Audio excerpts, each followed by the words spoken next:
Hello, everyone, and welcome to the Hoops Hall of Fame podcast. This is Matt Lehner. Today, I want to address the question I got asked, which is how to study game film, how to break down game film to become a better player in the game of basketball. And I'm going to give you some reasons today, or some ways on how you can actually break down game film and use it to become a better player.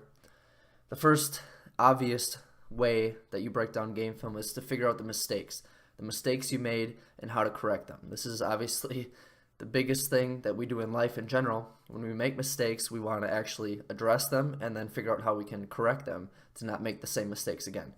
So this would be, if you turn the ball over, why did you turn the ball over? What did you do wrong? If you miss a shot, did you shoot it long? Did you shoot it short? Right or left? Was it even a good shot in that situation? It could be when you take bad shots, recognizing what a good shot is and a bad shot. This could depend, obviously, on the coach that you're playing for. It could be when you execute a move, and why did that move not work correctly, and how can you make sure that it works next time? How much, what do you need to focus on in your training to make that move more effective? So just figuring out the mistakes you're making and how to correct them. That's the first obvious way that we break down game film. The next key point that I really want to address to you guys is finding the positives. We all like to figure out the mistakes we're making and how we can correct them, but we don't want to just beat ourselves up, because then we just leave ourselves in a negative state. So we actually want to find the things that we did well and make sure that we address those, that we basically recognize to our brain that we want to continue to do those things. The things that we do well, the things that are already instinctive in our game, we want to make sure that we encourage those things so that we continue to do them. So, whether you're really good at finishing with your left hand, or, doing a certain move really well that works for you and you've been doing it for years and you are really good with that move, make sure that, or even if it's just hustling, if you're just really good at hustling for rebounds on defense, make sure you acknowledge those things so that your brain knows that those are things that you should be continuing to do, because we want to actually enforce positive things. Now, in terms of breaking down game film maybe of other players, like NBA players, we want to, if we're studying game film to actually learn something from other players, we would obviously, study the moves that they do, how they move, the moves that they use. How does it make the defender move? On offense, if you're doing like a Allen Iverson crossover, how is he effective using that move to make the defense shift, to create space for a shot, to get to the rim? Recognize those things. If you go back and listen to two podcasts, actually, I believe it's podcast number 2, The Purpose of Offensive Moves and Offenses in Basketball, I'll break down in that podcast the purpose of moves in basketball, the goal that we have when we execute a move, and also the podcast on controlling your defender.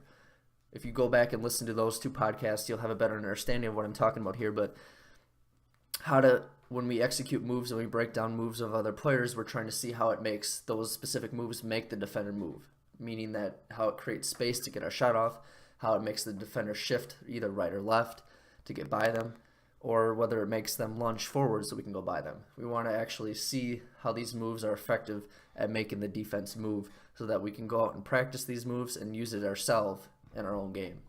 Now, I also want to briefly touch on how to study game film maybe when we're in season. When we're playing for a team, we have specific offenses or defenses that we're working on. In this case, obviously you need to know what your coach and what your team is looking for you to do, and what they're looking for the team to do in specific situations in the specific offense or defense. You want to make sure that you're looking at, how you're playing in relation to what the coaches are expecting from you, so that you're doing things the way they want you to. This obviously depends on the coach and the offense or defense that you're running. So if you're in season, make sure you're paying attention in practice. Make sure you're talking to your coaches, your teammates, so that you're all on the same page. You know what the goals are for your specific offense or defense, and that you're executing it the right way. And another point I just wanted to bring up really quickly is really, it's kind of a weird phenomena, but the more we understand the game of basketball, the easier it is to break down game film. Now, this is kind of funny because obviously we study game film to learn more about the game of basketball, but at the same time, the more we learn about the game of basketball, the more things that we actually notice when we're watching game film. So it's actually an encouragement as well as kind of a weird phenomenon at the same time. So it's encouraging in the fact that if the more you study game film, the more you learn about the game, the more you'll actually be able to pick up when you're studying game film. The little nuances you'll notice about the offense and defense and just the things that you're looking for. So the more you understand about basketball, the easier it is to break down game film. So that's just something to encourage you guys to continue studying game film. It's something that you should be doing every day as a basketball player. You know, depending on how much time you got, 10 minutes, 20 minutes, 30 minutes, an hour, 2 hours, however much time you got. When you're not on the court actually working on your game, you should be spending time breaking down the game, breaking down moves, studying game film, even watching highlight tapes to understand the game on a deeper level. All right, everyone, thanks for tuning in today to the Hoops Hall of Fame podcast. Please subscribe on YouTube. Stay tuned to all the videos coming every single day to my YouTube channel.